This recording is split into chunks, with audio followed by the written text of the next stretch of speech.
आज हम बात करते कर्म कर्म। ये दो शब्द अलग है और जीवन में इन दोनों शब्द का महत्व भी उतना ही है। कर्म का मतलब जो जीवन में हम जो कार्य करते हैं उसको कर्म कहा गया और कर्म हम उसी को कहा गया। कर्म का अर्थ होता मेहरबान। सूफी में इसका इस्तेमाल ज़्यादा किया जाता है। ये मालिक तू मुझ पे कर्म कर दे। कर्म का मतलब यही है कि तू मेहरबान हो जा, तो मेहरबानी कर दे। इंसान के जीवन में जो भी कुछ मिलता है वो कर्म से मिलता है। अगर हम कर्म करते हैं तो जैसा कर्म करेंगे वैसा फल मिलता है।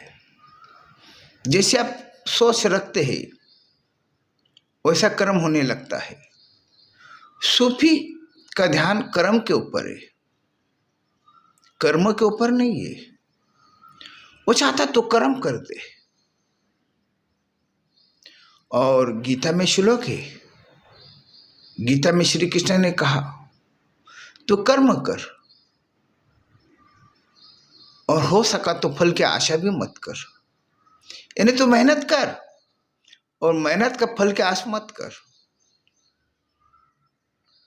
क्योंकि इंसान के जीवन में अगर कर्म में भी हम आनंद लेंगे, कर्म का आनंद होना चाहिए। अगर कोई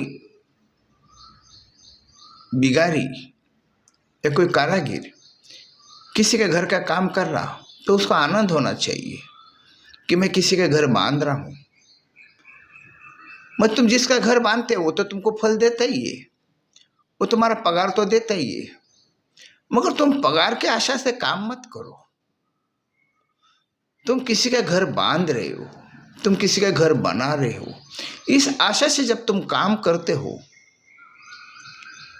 तो तुमको उस काम में आनंद आएगा। काम इंसान ने करना चाहिए आनंद के लिए, प्रेम के लिए। तो ये तो काम तुम्हारा कर्म हुआ। मगर कई लोग कर्म के पीछे पड़ जाते हैं। वो यही कहते कि मेरे मालिक एक कर्म हो जाए। अब मालिक ने तो तुम पे कर्म किया है, तुमको जो जन्म दिया उसकी मेहरबानी है। तुमने इंसान के रूप में, इंसान के पेट में तुमने जन्म ले, ये तो उसकी मेहरबानी है, ये उसका कर्म है कि तुम गंदी नाली के कीड़े नहीं बने हो, तुम बद से बदतर जानवर नहीं बने हो, तुम इंसान बने हो। ये तो उसने तुम्हारे ऊपर कर्म किया। तुम इस चीज को भूल जाते हो और तुम मांगने में लग जाते हो। कई लोग को मैंने देखा, उसने सब कुछ देकर भी भीख मंगे की तरह कर्म की बात करते हो कि एक कर्म हो जाए, एक मेहरबान हो जाए। कब तक मेहरबान? तुम कब तक मांगने वाले बनोगे और तुम कब तक उससे मांगते रहोगे? मैंने देखा मस्जिदों में, मंदिरों में सब मांगने के लिए जाते, दुआ करने के लिए जाते, प्रार्थना करते, याचना करते कि तू दे, उसे मांगते और बिना मेहनत का मांगते, बिना कर्म का तुम मांगते हो। तुमने तो कर्म किया ही नहीं, अगर कर्म करता तो मिल ही जाता। अब तुम कर्म करते नहीं और तुम मांगने जाते, उससे मांगते तुम एक भीख मंगे की तरह, जबकि उसने तुमको सम्राट बनाया इंसान बनाकर। जब तुम इंसान बने हो तो तुम सम्राट बन चुके हो। इंसान की हुकूमत परिंदे पे आ गई, जानवर पे हुकूमत किया। कोई परिंदा, कोई जानवर तुम पे हुकूमत नहीं कर पाता। कोई पेड़ पौधे तुम पे हुकूमत नहीं कर पाता, तुम उन पे हुकूमत करते हो। तो तुमको तो उसने सम्राट बना दिया, सारे जहां का मालिक बना दिया, फिर भी तुम भिखमंगे की तरह उससे मांग नहीं जाते हो कि एक कर्म हो जाए। ये जब तक तुम समझोगे नहीं तब तक तुम मांगते रहोगे, और वो तो पहले ही तुम पर मेहरबान हो चुका है, वो पहले ही तुम पर करीम हो चुका है। तुम उसको समझ नहीं पा रहे, उसने तुमको क्या दिया। कई यौनी के बाद तुमको मानव यौनी मिली है, कई कठिन तपस्या के बाद तुम्हारी रूह को एक इंसान का जिस्म मिला है। वो किस लिए मिला है? जानवर तो कोई मांगते नहीं, पंछी तो कोई मांगते नहीं, वो नहीं कहते मालिक से कि तू एक कर्म कर दे। वो अपना अनाज को खोजते, अपना घर खुद बनाते, अपना जीवन खुद जीते और वो जीवन का आनंद लेते। वो अपना जीवन मांगने में व्यर्थ नहीं बिताते, मस्जिद में जाके मांगने में व्यर्थ नहीं बिताते, मंदिरों में जाके अपना जीवन व्यर्थ नहीं बिताते। उनको जो जीवन मिला उसका आनंद लेते। और मगर इंसान को इतना बड़ा एक मानव शरीर मिला, मानव जीवन मिला, फिर भी वो मांग रहा, फिर भी वो यही कहता एक करामत हो जाए। और तुमने इंसान का जिस्म धारण कर लिए, यही एक करामत है। और कौन सी करामत? कौन तुम पे करामत करेगा? क्या तुम में उसने कमी रखा? क्या तुमको उसने नहीं दिया? सब तो उसने दिया, सब कुछ उसने दिया, भर भर के दिया। उसने कुछ अपने पास रखा नहीं कि तुम कहोगे कि तूने उसको दिया, हमको नहीं दिया, ऐसा कह नहीं सकोगे आप। उसके पास है क्या देने के लिए? उसके पास कुछ नहीं है, उसने सब हमको दे दिया। जो हम मांगते तो वो हमको दे दिया उसने। उसके पास कुछ नहीं अब देने के लिए, फिर भी हम उसको परेशान कर रहे। मस्जिद में जाके हम उसको मालिक को परेशान कर रहे, मंदिर में जाके उस भगवान को, ईश्वर को हम परेशान कर रहे कि तू दे, तू भर हमारी झोली। उसने सब दिया, अब हमको हमारा कर्म करना है। अगर हम कर्म करते तो हम जो चाहे वो पा सकते। हमको भी कर्म की आवश्यकता है। ये जो यंत्र का जो अब शोध लगा है, आदमी चांद तारों पे भी पहुंच रहा। ये जो बहुत से जो यंत्र आ गए, जो मोबाइल आ गया, ये लैपटॉप आ गया, जो भी बहुत से चीज यंत्र आ गए, ये क्या उसने छुपा के नहीं रखा था अपने पास कि जो तुमको अब दिमाग में दे रहा? उसने तो सदियों पहले सब चीज बहाल कर दिया, दे दिया तुमको। तुम्हें अपना कर्म नहीं कर पा रहे थे। अब जो भी हम देखते वस्तु का हम इस्तेमाल कर रहे, हम यंत्र का इस्तेमाल कर रहे, वो यंत्र का इस्तेमाल हम कहां से कर रहे? वो यंत्र के आसमान से आया, वो यंत्र का गायब था। और ये सब तो चीज जमीन से हमने लिया। हमने जो भी यंत्र बनाया वो जमीन की मिट्टी से बनाया। सदियों से ये सब चीज प्राप्त था हमारे लिए, मगर हमारा कर्म प्राप्त नहीं था। हम उस कर्म के लायक नहीं बने, हम उसके योग्य नहीं बने थे। ये तो हमारी भूल है, ये हमारा उसमें आलसीपन है, हमारी सोच कम गिरी। पहले के लोगों में जो सोच होती तो पहले वो मोबाइल बना देते, पहले आसमान में पहुंच जाते थे। 1000 साल पहले, 1000 साल पहले उनको आवश्यकता नहीं लगी होगी, उनका कर्म अलग ढंग का होगा। ये तो इंसान के ऊपर निर्भर है। और भी इंसान जितना खोज करने जाएगा उतना खोज कर सकेगा, और वो खोज कहीं आसमान से नहीं लाएगा। वो इसी धरती पे मौजूद है, वो इसी धरती पर ईश्वर ने मौजूद रखा, अल्लाह ने मौजूद रखा। तुमको हर चीज मौजूद उसने करके दिया। उसके पास कुछ है ही नहीं, उसने कुछ रखा ही नहीं, सब तुमको भर भर के दिया। तुम कर्म करो, तुम अपना दिमाग चलाओ, वो तुम्हारे साथ है।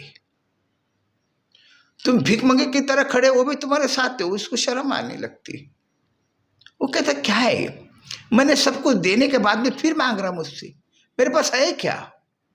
सब तो मैंने तुमको दे दिया, कोई शिकायत का मैंने मौका रखा ही नहीं तुम्हारे, और तुम शिकायत करते जा रहे कि तूने सबको दिया, ऐसे वैसे को दिया, मेरी भी तो एक लिफ्ट करा दे। अरे तेरी तो लिफ्ट पहले हो गई, तू जन्म के साथ में तेरी लिफ्ट हो गई, अब तेरे कर्म का ऊपर है सब।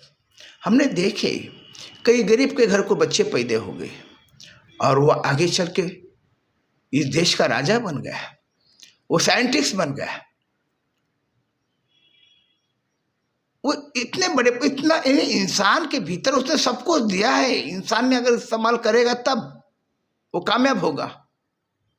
उसने सब तरफ के कामयाबी के दरवाजे तुम्हारे लिए खोल के रखा, ऐसा कोई दरवाजा उसने बंद करके नहीं रखा कि तुम बोल रहे हो मालिक ये कामयाबी का दरवाजा है, ये खोल, तू क्यों बंद करके रखा हमारे लिए?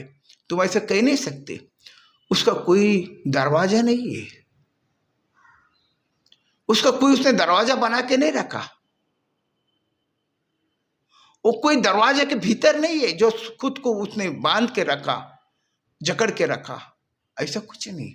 वो सब तरफ मौजूद है, खुला आसमान है उसका, उसका कोई एक दरवाजा नहीं है जो तुम कहते हो जन्नत का दरवाजा है। कोई जन्नत का दरवाजा नहीं, खुला है सब। कोई दरवाजे से तुमको भीतर प्रवेश करने की आवश्यकता नहीं है। तुम जहां हो वो वही है, तुम जहां हो वही जन्नत है, तुम जहां हो वही नरक है। वो तुम्हारे ऊपर है, तुम्हारी सोच के ऊपर है। तुम अगर सोचते कि तुम नरक में हो, तुम नरक में हो। अगर तुम सोचते मैं स्वर्ग में हूं तो स्वर्ग में हूं। यही स्वर्ग यही नरक है। उसने कहीं रखा नहीं, उसने तुमसे दूर कोई चीज रखा नहीं, ना उससे तुमसे दूर कोई स्वर्ग रखा ना नरक रखा। उसने कोई चीज तुमसे दूर नहीं रखा, सब तुम्हारे ही पास है, तुम्हारी सोच में है, तुम्हारी समझ में है, तुम्हारे कर्मों में है। तुम जो चाहे वो कर सकते, उसने सब दिया तुमको, फिर भी तुम भीख मंगे की तरह से मांगते हो। एक कर्म कर, एक कर्म कर। क्या कर्म करेगा? तुम कर्म करो, उसे कर्म मत मांगो, उसको मत कहो तुम मेहरबान हो जाओ। फिर तुम उसको क्या समझे? उसने कुछ अपने पास रखा है, अपने बंदों से उसने कुछ छुपा के रखा है। वो तो ईश्वर खुली किताब है, तुम जितना पढ़ना चाहोगे उतना कम है, तुम्हारे ऊपर है। तुम कम पढ़ पा रहे हो, तुम बहुत पढ़ सकोगे, तुम बहुत जानोगे। तुम्हारी जिंदगी कम गिर जाती, जबकि तुमको उसने भली भांति जिंदगी दिया, पर अपनी जिंदगी तुम व्यर्थ में डुबा देते, व्यर्थ में गवा देते, और फिर तुम कहते कि मुझ पे कर्म कर, मुझ पे रहम कर। क्या रहम करेगा? उसने कौन सा तुमको दुख दे के रखा? दुख तो तुमने लिया, उसने कोई दुख नहीं दिया। उसने किसी को खुश नहीं रखा। जाओ धनपति से मिलो, जिनके पास धन गिनने के लिए यंत्र भी कम गिर रहे, ऐसे धनपति के पास जाओ, उसको पूछो कि तू कितना भाग्यशाली है। वो यही कहेगा जो तुम में है वही मुझ में है, सिर्फ इतना है कि मेरे में जिम्मेदारी ये ज़्यादा है। मैंने जिम्मेदारी बढ़ाया, मैंने अपना कारोबार बढ़ाया, मैं अपनी क्षमता के अनुसार मैंने अपना कारोबार बढ़ाया, तो मेरे पास धन ज़्यादा आया। तो धन ज़्यादा है इसलिए मैं ज़्यादा रोटी नहीं खाता। तुम एक रोटी खाते तो मैं भी उतना ही खाता हूँ। कोई धनपति 10-25 रोटी नहीं खा लेता, आम आदमी एक खाता तो 25 खाए, ऐसा नहीं है। आम आदमी को जितनी नींद आती उतने धनपति को भी नींद है। वो कोई नींद धन से खरीदी नहीं कर सकता कि उसने कहा आज मैं 24 घंटा सो जाऊंगा तो उसने नींद को खरीदी कर लिया, ऐसा कोई नहीं कर सकता। उसने सभी को एक जैसा ही ज्ञान दिया है, नींद भी उतनी ही दिया है। कोई ऐसा धनपति नहीं मिलेगा आपको 24 घंटा हंसते हुए नजर आएगा, ऐसा कोई धनपति नहीं। तो मत फिक्र करो, तो मत गलत सोचो। उसने हंसी तुमको जितना दिया उतने सभी को दिया, अब वो हंसना तुम्हारे ऊपर है। उसने जितना खुशी दूसरों को दिया उतना ही तुमको दिया। अब तुम्हारी खुशी लेने के ऊपर है। हर चीज उसने तुमको दे दिया, फिर भी तुम भीख मंगे की तरह खड़े हो जाते। मंदिरों के सामने खड़े हो गए, कोई मस्जिद के सामने खड़े हो गए कि मेहरबान हो जा, कर्म कर। क्या कर्म करे? इतना बड़ा कर्म हो गया कि हम इंसान बन गए, हम सम्राट हैं, हम पर कोई हुकूमत नहीं करता, हम दूसरे पे हुकूमत करने वाला उसने बनाया। फिर भी अब भीख मंगे की तरह हम खड़े हो जाते, रोज सुबह शाम डेली। लोग दिया कपाट भर के नोट आए, फिर भी मांगता है, फिर भी उसको तकलीफ देता। उसको तुम तकलीफ नहीं देते, तुमको खुद को तकलीफ हो रही। तुम खुद तकलीफ करके लेते, देते तो तुम दूसरों को तकलीफ, मगर तकलीफ दूसरों को नहीं दे पाते। तुम खुद तकलीफ में हो। तुमको उसने कितना देना चाहिए, तुम समझ नहीं पा रहे तो वो क्या करेगा? एक छोटा बच्चा है, वो बाप से पहले साइकिल मांगता। बाप को पता है कि ये साइकिल के लायक है, तो इसको साइकिल दिया जाए। और वही छोटा बच्चा बाप को देख के बोलता है मुझे भी कार चलाना है, तो बाप कार नहीं दे पाएगा। बोले उसके लायक बन जा, तो उसके लायक बन, फिर मैं तुझे कार दूंगा। तो तुमको तो कर्म करेंगे तो तुम उसके लायक बनोगे। तुम कर्म करो, तो उसने कर्म दिया तुमको। कर्म के पीछे कर्म करो, कर्म के पीछे मत दौड़ो। वो पहले से तुम पे कर्म हो चुका है, इसीलिए तो हम उसको करीम कहते हैं। उसकी करामत हो चुकी तुम पर, और तुम करामत को समझो। तुम फिर बाद में मत दोहराओ, एक तुम करामत करो तुम्हारे कर्म हो जाए, ये बात मत दोहराओ। तो कर्म और कर्म में यही फर्क है। हमारा काम है कर्म करने का, उसका काम उसने कर दिया, उसने कर्म कर दिया, हमको कर्म करना है। बस आज इतना ही।